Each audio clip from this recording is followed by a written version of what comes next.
న్యాయాధిపతులు 12వ అధ్యాయము. ఎఫ్రాయిమీయులు కూడుకొని ఉత్తర దిక్కునకు పోయి నీవు అమ్మోనీయులతో యుద్ధము చేయబోయినప్పుడు నీతో వచ్చుటకు మమ్ము నేల పిలువలేదు. నీవు కాపురమున్న నీ ఇంటిని అగ్నితో కాల్చివేయుదుమని యొఫ్తాతో చెప్పగా, యొఫ్తా నాకును నా జనులకును అమ్మోనీయులతో గొప్ప కలహము కలిగినప్పుడు నేను మిమ్మును పిలిచితిని గాని మీరు వారి చేతిలో నుండి నన్ను రక్షింపలేదు. మీరు నన్ను రక్షింపక పోవుట నేను చూచి నా ప్రాణమును అరచేతిలో ఉంచుకొని అమ్మోనీయులతో యుద్ధము చేయకపోతిని. అప్పుడు యెహోవా వారిని నా చేతికి అప్పగించెను గనుక నాతో పోట్లాడుటకు మీరేలా నేడు వచ్చితిరనెను. అప్పుడు యొఫ్తా గిలాదు వారినందరినీ పోగు చేసుకొని ఎఫ్రాయిమీయులతో యుద్ధము చేయగా, గిలాదు వారు ఎఫ్రాయిమీయులను జయించిరి.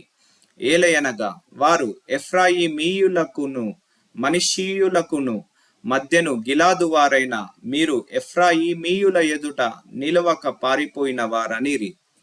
ఎఫ్రాయిము మీయులతో యుద్ధము చేయుటకై గిలాదు వారు యోర్దాను దాటు రేవులను పట్టుకొనగా, పారిపోయిన ఎఫ్రామీయులలో ఎవడో నన్ను దాటనీయుడని చెప్పినప్పుడు గిలాదు వారు నీవు ఎఫ్రాయిమీయువాడవా అని అతని నడిగిరి.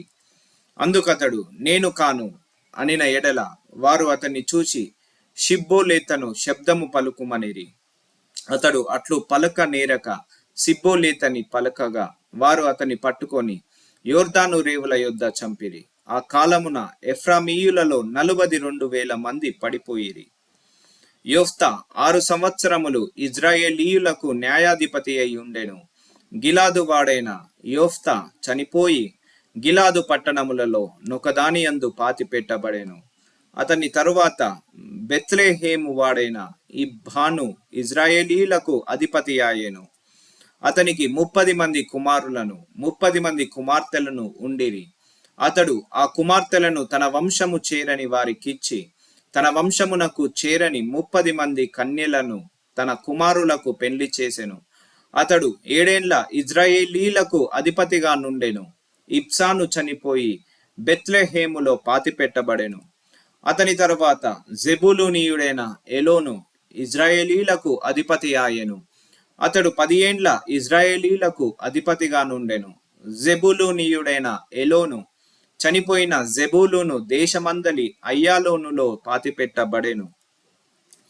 అతని తరువాత పిరాతోనీయుడైన హిల్లేలు కుమారుడగు అబ్దోను ఇజ్రాయేలీలకు అధిపతి ఆయెను. అతనికి 40 మంది కుమారులను 30 మంది మనుమలను ఉండిరి. వారు 70 గాడిద పిల్లలనెక్కి తిరుగువారు. అతని 8 ఏండ్లు ఇజ్రాయేలీలకు అధిపతిగా నుండెను. పిరాతోనీయుడైన హిల్లేల కుమారుడగు అబ్దోను చనిపోయి ఎఫ్రాయిము దేశమందలి అమాలేకీయుల మన్యములోనున్న పిరాతోనులో పాతిపెట్టబడెను.